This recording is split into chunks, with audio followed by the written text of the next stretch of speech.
Et hey tout le monde, bienvenue pour cette vidéo, j'espère que vous allez bien.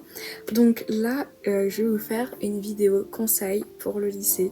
Donc là, j'ai pris mon téléphone, j'ai fait des notes. Voilà, j'ai vraiment fait beaucoup de notes. Et comme ça sera organisé à peu près. Et je vais vous donner du coup tous mes tips pour le lycée, comment ça se passe, etc. pour bien vous préparer. Donc c'est parti. Donc juste pour vous dire, moi j'ai fini le lycée, là c'est bon, j'ai mon bac avec mention, donc je suis très contente. Et là je vais surtout vous parler de la seconde, mais je vais aussi vous parler un peu de la première et de la terminale, mais c'est surtout de la seconde. Et là on va commencer par la première étape, les amitiés.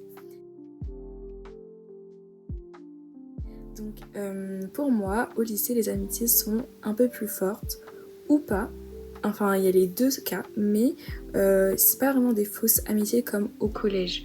C'est-à-dire que tu peux avoir des bonnes rencontres qui vont vraiment durer, même si vous vous parlez pas tout le temps.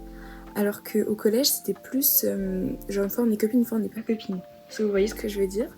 Mais il y a aussi au lycée des genres de personnes où vous allez tous être bienveillants les uns envers les autres, mais vous allez vous parler comme si vous étiez des collègues de travail. C'est-à-dire que vous allez parler que des cours, que des devoirs, des profs, genre que ça, sans pour autant que vous allez devenir proches. Mais en soi, vous aurez toujours un sujet de conversation qui sera les cours, mais ce sera pas forcément vos vrais amis, mais ce sera pas des faux non plus. Je sais pas si vous comprenez. Mais du coup, ça c'est vraiment pour la différence par rapport au collège, oui. Et aussi, un conseil que je vous donne si vous rentrez, du coup, si vous allez rentrer au lycée, c'est de vous faire des amis, mais surtout d'analyser le comportement des gens. C'est-à-dire que quand vous allez venir, là, le premier jour, surtout, tout se fait vraiment le premier jour, essayez de voir le groupe les personnes avec qui vous voulez rester, avec qui vous voulez devenir proche, etc. Parce qu'il va falloir faire des devoirs, etc. Des travaux de groupe, aussi par exemple quand vous êtes absent, savoir à qui demander pour rattraper, etc. Donc essayez de bien analyser ça dès les premiers jours, c'est vraiment important. Ensuite, là j'ai parlé un peu des amitiés, on va parler des notes.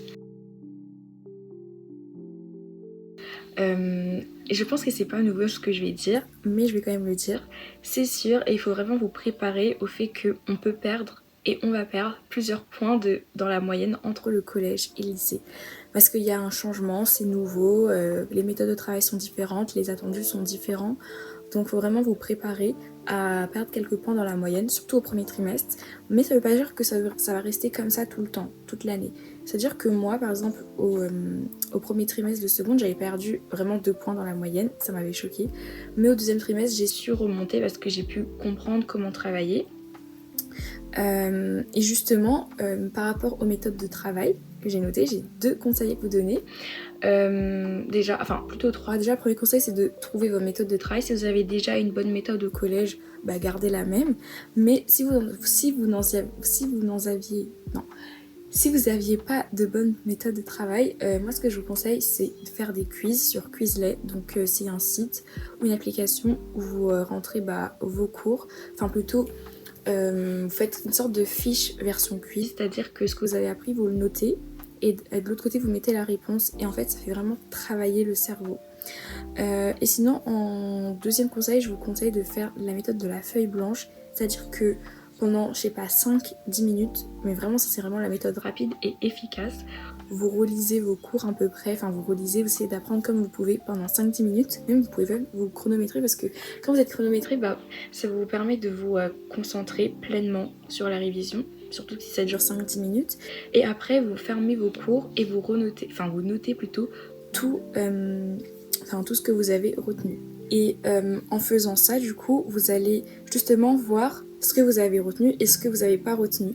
Et comme ça, vous allez vous concentrer sur la deuxième fois que vous allez refaire cette méthode, sur les parties que vous n'avez pas pu noter. Et en fait, il faut vraiment faire ça au moins 2 ou 3 fois. Moi, c'est ce que je faisais ça, mais pas tout le temps parce que j'avoue que j'avais un peu la flemme, mais c'est ce qui est quand même plus efficace. Par exemple, pour mon bac normal en histoire des arts, on avait 3 gros thèmes, 3 gros chapitres. Et il y a un chapitre que j'ai bien révisé, c'était le chapitre sur Paris. Et j'ai fait vraiment la méthode de la feuille blanche. J'ai vraiment renoté tout le plan d'une correction de dissertation qu'on avait fait. Et je suis tombée à peu près sur le même sujet au vrai bac. Et du coup, ça allait en vrai. Donc je crois que j'avais eu 15, quelque chose comme ça. Et du coup, le fait de faire cette méthode plusieurs fois, même dans la journée, ou plutôt à intervalles, donc par exemple tous les 2 jours, 3 jours avant le contrôle, en général on vous donne, ce qui est bien au lycée, c'est qu'on vous donne généralement le test une semaine avant, enfin la majorité des profs font ça, et du coup quand vous faites cette technique, bah, ça vous permet d'apprendre efficacement. Ensuite, je vais vous parler un peu des fournitures. Du coup, ce qui est nouveau au lycée, c'est qu'on vous donne pas de liste. Et pourtant, moi, j'adore les fournitures scolaires. Moi, je vous conseille de reprendre ce que vous aviez les années précédentes, donc tout ce qui est colle, stylo, trousse, enfin les trucs basiques. Achetez aussi des feuilles simples. Ça, vous pouvez déjà acheter des feuilles simples et des feuilles doubles. Même que je vous conseille beaucoup les feuilles doubles parce qu'en première, j'ai vraiment utilisé que ça et en terminale aussi. Parce que par exemple quand vous écrivez beaucoup par exemple en français, en histoire, etc., bah, le fait d'avoir des feuilles doubles, bah, ça fait que vous n'avez pas plein de feuilles qui vont se mélanger, donc je trouve ça simple. Et je numérotais à chaque fois les pages, genre par exemple en SES, en français, etc. Comme j'avais des feuilles doubles, bah, je notais le nombre, enfin les numéros de pages, et comme ça bah, j'étais pas désorganisée. C'est-à-dire que quand je regardais dans mon cours, je savais quelle page allait où, etc. Parce que ça m'arrivait peut-être quelquefois de mélanger, et du coup, dès que j'ai commencé à numéroter les pages et à prendre des feuilles doubles, bah, je trouvais que ça beaucoup plus simple.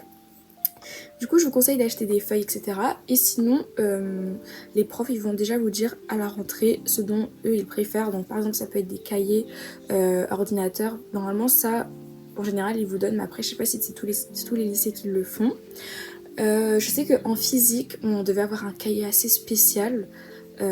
Après, moi je vous dis, prenez des feuilles simples, prenez des feuilles doubles, des pochettes plastiques transparentes, et tout ce qui est cahier, bah, les profs vous diront déjà si vous en avez besoin. Et pour finir la vidéo, je vais vous donner quelques conseils pour vous, pas forcément pour les cours, les amitiés, etc., mais pour vous-même.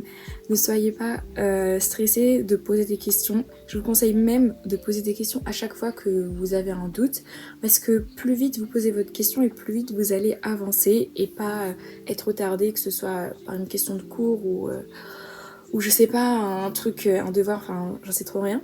Pareil, posez aussi des questions du coup aux profs, mais aussi à vos camarades de classe. Je sais que ça peut être un peu gênant ou dérangeant de poser des questions parce que vous voulez vous débrouiller, mais croyez-moi, si vous avez vos réponses aux questions, vous allez avancer beaucoup plus vite. Et sinon, ne soyez juste pas stressés pour cette année de seconde, parce que ce qui est bien, c'est que l'année de seconde, elle compte pas pour le bac, et ni pour Parcoursup. Et en fait, on a souvent, enfin en tout cas moi j'ai souvent entendu dire que oui, ça compte pas pour Parcoursup, etc. Mais en fait, pour vous expliquer bien, Parcoursup, c'est pas juste un nom d'un site, c'est là où en fait vous allez sélectionner vos écoles et là où vous aurez les réponses si vous êtes accepté ou non. Donc c'est hyper important. Et du coup, ce qui est bien en seconde, c'est que vous allez justement voir si vous préférez être plutôt dans un bac professionnel, technologique ou général. Et du coup, ça va vous permettre de savoir un petit peu vos méthodes de travail. Et à la fin de cette année, bah, ce qui est bien, c'est que ça compte pas, du coup, comme je le disais.